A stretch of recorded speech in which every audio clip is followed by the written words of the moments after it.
You know, Rod, this is the first time you and I have had a chance to chat about the overall tone and even demeanor of this convention. As we were walking here onto the floor, it has been unique, hasn't it? Yeah, the word everyone's using here is interesting. Yeah, and that kind of covers everything.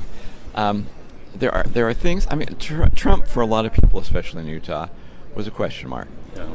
I do think that his selection of Pence rounds that out and gives people like me a whole lot of satisfaction and comfort level that A, Trump really is serious about governing, and B, he selected somebody who at least knows who I am. That's a plus. But he's also somebody who understands what I consider to be the essential element of federalism, that if we have solutions to this country, it's got to be by letting people on the state level make more and more decisions to control their lives. He gets that. Quite a few people in our delegation, including the governor, have indicated that they now are a little more settled, but there's still a lot of reservation, but maybe a little more settled with Donald Trump now that Pence is on the ticket. How big a factor do you think he can be with a personality like Donald Trump and a micromanager like Donald Trump? Now, I think he can have a great deal of input, because let's face it, Donald Trump, with his personality, still is a novice as far as the art of governing, and that is different than campaigning. Picking Pence, somebody who understands what it's like to be a governor and understands what it's like to be a congressman, means he's got that insight. And let's face it, as you saw Ryan introducing him, all of us who worked with Pence, we like him. Yeah. So the ability of actually getting something done and coordinating activities. One of the things I liked about Paul Ryan is he realizes we have, as a Congress, ceded too much authority to executive branch agencies. And it's not just simply a power struggle, it's how people get input. You get input not through the agencies, you can't touch them. You get input through us because we're up for election every 2 years. Not happy about that, but we're up every 2 years. Right. But that's what Pence gets.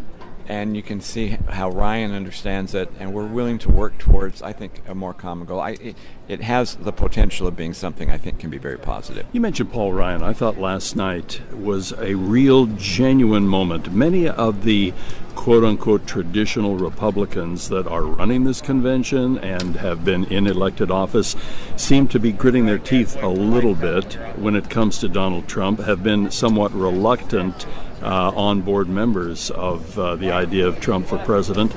But a real genuine moment last night when Paul Ryan introduced Pence. He really seemed relaxed. He wasn't gritting his teeth. He wasn't apologetic. He just came out for the guy. It was refreshing. Yeah, I thought it was very positive. And the other thing, I talked to him yesterday shortly because he gave the speech the night before that. And it was a different one, I thought, than we've had before. And what he said is he spent 8 minutes talking to the people and then 2 minutes talking to the audience. But what he was doing is trying to come up with a change in the direction we're going with this campaign, talking about ideas and the kind of positive ideas we're pushing for those first 8 minutes, which is a little bit dull. Yeah. But it's ideas. And then the last 2 minutes he went directly to the audience. I thought he got fired up. But it was on purpose. He wants to try and elevate this discussion. I think Pence will do that same thing too. He has that same potential. Yeah. There's kind of an elephant in this room, no pun intended, with the GOP, but wow, last night, watching that unfold, when Ted Cruz, everybody's holding their breath. Now, the Trump people had to have known how soon they knew that that was in the script, that there was not going to be an endorsement. But boy, the reaction from the floor, both positive but mostly negative, and especially with New York being right up front, we're looking at their banner right here in front of us. And then what seemed to be a real awkward, choreographed, grand, semi-grand entrance of Donald Trump, and Chris Christie on the floor just glowering and foaming at the mouth, and then Newt Gingrich coming out and saying, no, this is what Cruz really meant. That was one of the weirdest moments I have ever seen.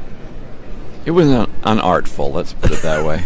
Somebody told me, because you could see the teleprompters from here, actually, that there was a time where Cruz went off script. I don't know when that was or what it was, but it did. And one of the things, I think, from all sides is we have to realize at some point you got to get over it and move forward. Trump is the nominee. There are some like I who did not endorse him originally, right? But he is the nominee, and I have two alternatives that are there. Well, There may be more, but there's really two alternatives.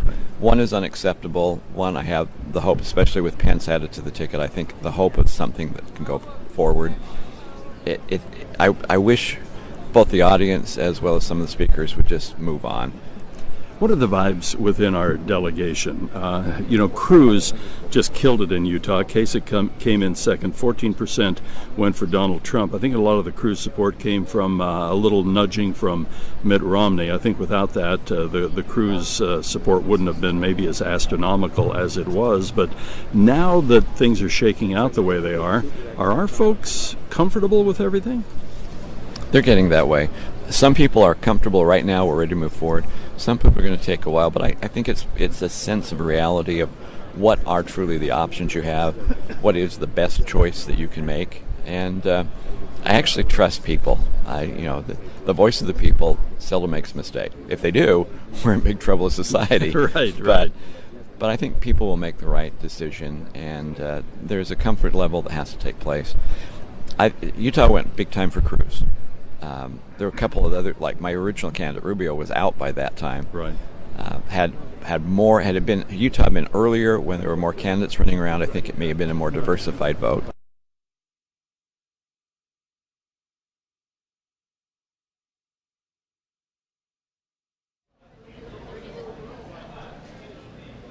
Congressman Rob Bishop and I on the floor of the Q in, of course, downtown Cleveland, where all of the action has been. I appreciate our 1st District Congressman joining us here at KSL News Radio. We've got news next, and when we come back, we want to play some of the highlights from last night, and there were many of them. And plus, I'll tell you an interview I'm really looking forward to, and that's our conversation with Greg Hughes.